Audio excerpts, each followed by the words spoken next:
Karnataka CM ఎవరు? సిద్ధరామయ్యకు పగ్గాలప్పచెప్తారా? DK Shivakumar కు chance ఇస్తారా? ఇప్పుడు ఇదే హాట్ టాపిక్.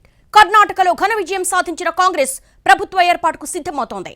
కర్ణాటక పరిశీలకుడిగా సుశీల్ కుమార్ షిండే నియమించింది హైకమాండ్. షిండేతో పాటు మరో ఇద్దరిని కూడా పరిశీలకులుగా నియమించింది.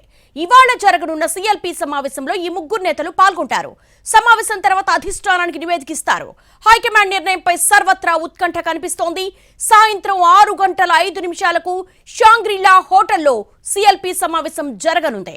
సీఎం అభ్యర్థి ఎంపిక నిర్ణయం హైకమాండ్ వదిలేస్తూ సీఎల్పీలో ఏకవాక్య తీర్మానం ప్రవేశపెట్టనున్నారు. ఇవాళ రాత్రికి లేదా రేపు ఉదయం సీఎం ఎవరు అన్న దానిపై స్పష్టత వచ్చే అవకాశం ఉంది.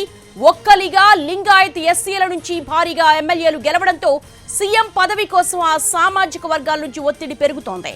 ఈసారి 39 మంది లింగాయత్, 21 మంది ఒక్కలిగా, 22 మంది ఎస్సీలు కాంగ్రెస్ తరపున గెలిచారు.